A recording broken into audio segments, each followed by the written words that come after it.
Bismillahirrahmanirrahim. Assalamualaikum warahmatullahi wabarakatuh. Kami dari kelompok 3 Inovasi dan Perancangan Produk yang beranggotakan Ai Elsa Nabila, Gina Safa Kamila, Kahfi Al-Baihaqi, dan Keiza Kamila. Di sini kami akan mempresentasikan mengenai produk yang akan kami pilih, yaitu Recharge Heating Cup. Di sini saya akan menjelaskan mengenai tujuan pengembangan produk. Yang pertama, untuk menghasilkan produk inovatif dan portable dalam memanaskan air tanpa sumber listrik langsung. Yang kedua, untuk memberikan kemudahan dan efisiensi waktu bagi pengguna yang aktif atau sering bepergian.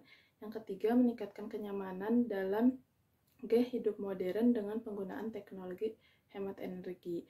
Yang keempat, menunjukkan penerapan konsep user-centered design dalam pengembangan produk. Yang kelima, mendorong inovasi teknologi ramah lingkungan dengan penggunaan baterai isi ulang. Selanjutnya saya akan menjelaskan mengenai identifikasi user atau pengguna dari produk ini. Di antaranya ada pekerja kantoran, mahasiswa, traveler, dan juga pecinta alam. Di era modern saat ini, mobilitas masyarakat semakin tinggi. Banyak orang yang menghabiskan waktu dan beraktivitas di luar rumah. Namun, kebutuhan akan mengkonsumsi minuman panas itu tetap menjadi bagian dari keseharian mereka. Tetapi sayangnya, tidak semua tempat itu menyediakan atau memfasilitasi untuk sumber air panas atau untuk membuat air panas tersebut. Baik, di sini saya akan menjelaskan tentang empathy map atau beberapa kutipan yang kami dapat dari hasil wawancara dan observasi kepada beberapa orang. Yang pertama itu, mereka ini sangat menyukai minuman-minuman dengan suhu yang sedikit lebih tinggi, yaitu minuman hangat atau minuman panas. Nah, mereka ini mengeluhkan bahwa minumannya cepat mendingin setelah diseduh. Lalu observasi atau catatan yang kita dapat yaitu suhu minuman cepat turun setelah 30 menit. Lalu indikasi kebutuhannya itu pemanas yang lebih tahan lama dengan suhu yang stabil. Lalu kedua, mereka mengeluhkan bahwa mereka ini ingin bisa minum minuman hangat di mana saja tanpa repot. Sejauh ini cangkir pemanas yang kita dapatkan itu semuanya itu harus terhubung dengan kabel yang dimana itu tidak bisa dibawa kemana-mana dan tidak portable.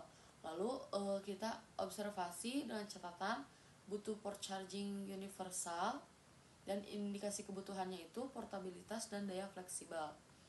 Lalu yang ketiga itu kadang terlalu panas sampai gak bisa diminum. Observasi atau catatannya tidak ada pengatur batas suhu. Indikasi kebutuhannya itu yaitu pengaturan suhu otomatis hingga aman diminum, yaitu 50 sampai 60 derajat Celcius. Lalu yang keempat itu susah dibersihin terutama bagian bawahnya, karena yang kita temukan itu desain dasarnya tidak bisa dilepas. Lalu indikasi kebutuhannya itu kita ingin kemudahan perawatan dan pembersihan karena desain dasarnya bisa dilepas dan bisa mempermudah untuk pembersihan selanjutnya. Di sini saya akan menjelaskan juga affinity mapping. Yang pertama, kelompok kebutuhannya itu kenyamanan suhu, suhu minuman stabil yang tidak terlalu panas untuk diminum, kategorinya fungsional atau safety. Yang kedua itu efisiensi tinggi karena pemanas otomatis dengan konsumsi daya rendah, kategorinya fungsional atau sustainability. Yang ketiga portabilitas yang dimana alat ini tuh dapat digunakan di mana saja di berbagai tempat seperti mobil, kantor, dan luar ruangan, kategorinya fungsional. Lalu yang keempat itu perawatannya, dia ini mudah dibersihkan dan komponen dapat dilepas, kategorinya maintenance. Yang kelima ini informasi suhu, ada indikator suhu otomatis, kategorinya emosional atau fungsional. Baik, selanjutnya kami melakukan analisis menggunakan model Kano untuk mengetahui fitur mana yang paling memengaruhi kepada kepuasan pengguna terhadap produk Recharge Heating Cup.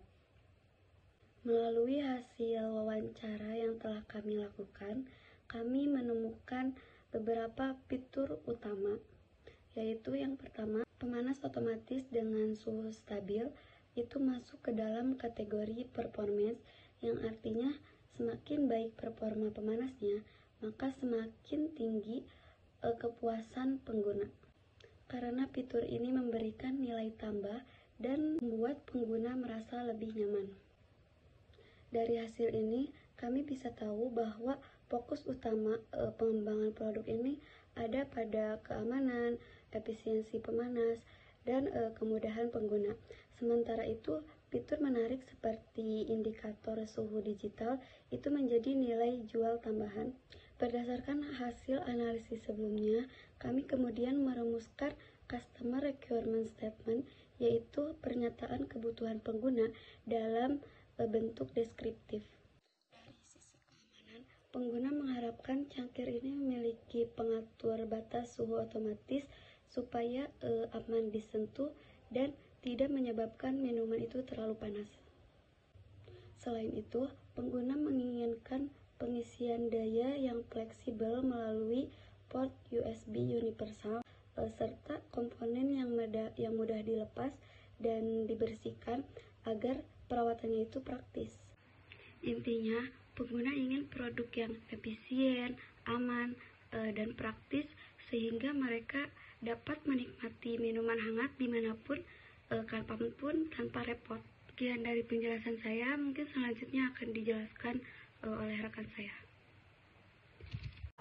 Baik, pada tahapan ke-6 ini saya akan membahas tentang critical to quality, yang dimana sudah ada ke-5 driver pada sebelumnya. Yang pada driver pertama ini, durasi kehangatan CTQ 1, lama waktu suhu dijaga bisa dalam jam. Lalu untuk driver kedua, kecepatan pemanasan CTQ 2, waktu yang dibutuhkan untuk mencapai suhu optimal bisa dalam menit. Lalu untuk driver ketiga, probabilitas dan daya tahan baterai CTQ 3, jumlah siklus pemanasan per sekali charger. Nah, ini tuh bisa dalam termasuk siklus. Lalu untuk driver keempat, keamanan pengguna CTQ 4, suhu permukaan luar cangkir saat memanaskan. Lalu untuk yang driver kelima, kemudahan pengisian daya CTQ 5, pengisian penuh baterai bisa dalam jam. Untuk pada tahap ke-7 ini yaitu formulasi CTQ. Nah, untuk pada tabel-tabel ini kita sudah mendapat keluhan pelanggan hingga spesifikasi produk yang harus dipenuhi. Kita ambil dari contoh yang pertama, yaitu voice of customer. Minuman saya dingin lagi setelah beberapa menit.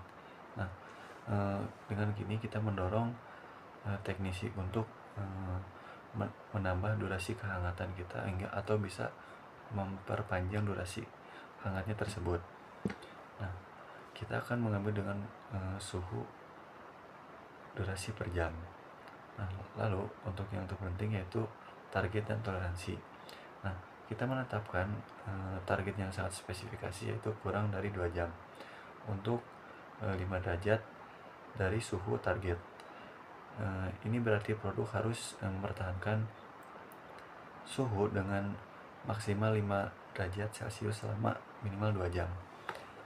Dan kita telah mengukur yang standar itu kurang lebih 60 derajat dalam ruangan dan 25 derajat Celcius, dan diulangi 3 kali. Ini berlaku untuk semua parameter. Untuk kecepatan pemanasan, kita menargetkan kurang dari 5 menit. Untuk keamanan penggunaan juga, yang dari keluhannya itu bagian luar cangkir panas sekali, kita menetapkan toleransi maksimum kurang dari 45 derajat Celcius.